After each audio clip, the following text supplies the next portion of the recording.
Allah'ın Ar-Rahman ve Ar-Rahim olgan adını.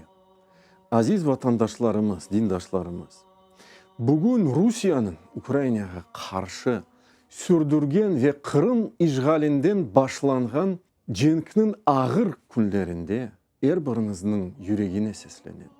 23 Şubat Kırım Tatar halkının büyük evladı, iman, namus ve fedakarlık sahibi Noman Çilbican'ın anma konudur. Onun yolu karanlıkta esaret, belirsizlik ve devletsizlik şartlarında başladı. Bugün de halkımız, milletimiz yeniden zor ve acılı bir devirden geçmektedir. Kırım'ın geleceği belirsiz görünüyor. Bu tarihi şartlar içinde bizim geleceğimiz de belirsiz gibi görünüyor. Lakin bu vaziyetke gerçekçi bir gözden bakarsak, Hazreti Musa'nın aleyhisselam ve onun halkının 40 yıl çölde dolaşma hikayesi bizge şunu gösteriyor.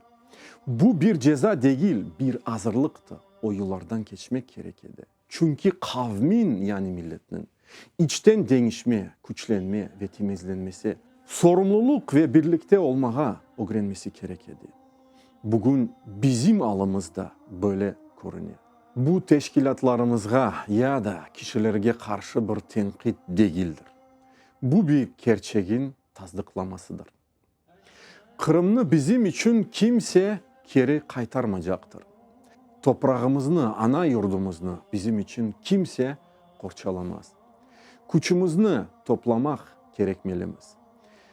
Zamanı da gelgende ana vatanımıza adım atabilecek şekilde ruh, ahlak, fikir ve bedenimizden hazır olmalıyız.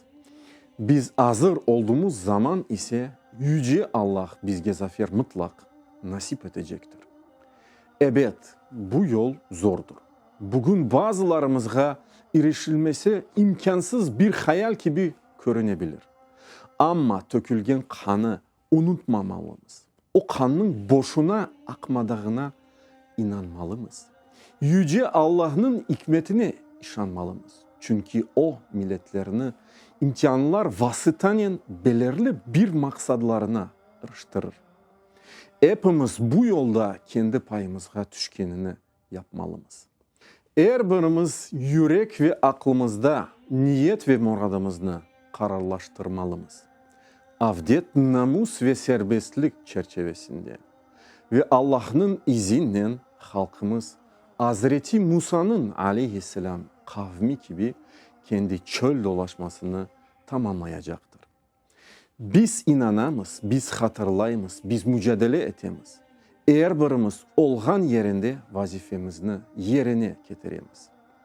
Ve adaletini, akını, üstün geleceğini okunu yakınlaştıramız. İnanın ki Yüce Allah sabır etkenlerini, azimkarlık göstergenlerini ve samimi olganlarga zafer bağışlar.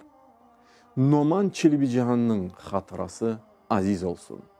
Yüce Allah ona ve ak yolunda can bergen tüm ecdadlarımızga rahmet eylesin.